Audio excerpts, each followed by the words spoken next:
যারা প্রেম করে দুঃখের আশায় নাকি সুখের আশায়, কিন্তু পায় কি?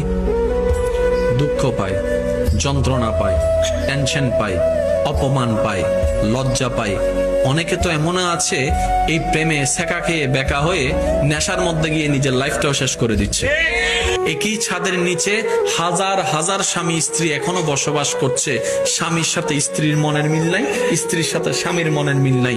শুধু সামাজিকতা রক্ষা করার জন্য ওই সন্তান হয়ে গিয়েছে, এইটা জিনিসটাকে রক্ষা করার জন্য অনেক স্বামী স্ত্রী এখনো একসাথে থাকতে বাধ্য হচ্ছে, কিন্তু মনের কোনো মিল নাই। সবকিছুর মূলে ঝামেলাটা কোথায়? বলে যে সবকিছুর মূলে ঝামেলা হচ্ছে অন্তরে।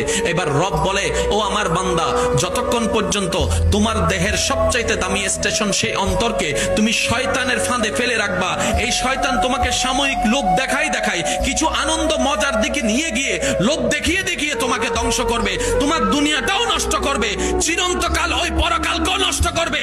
কিন্তু বান্দা, তুমি যদি এই শয়তানের সামান্য লোভের মধ্যে ফাঁদে পা না দিয়ে অন্তরকে একটু কন্ট্রোল করে আমি রবের প্রতি ধৈর্য ধারণ করে যদি কোন রকম অন্তরকে সাজাই ফেলতে পারো, আমি রব তোমাকে ওয়াদা দিলাম দুনিয়াও তোমার জন্য শান্তির, কবরও তোমার জন্য শান্তির, পরকালও শান্তির, জান্নাতও তোমার।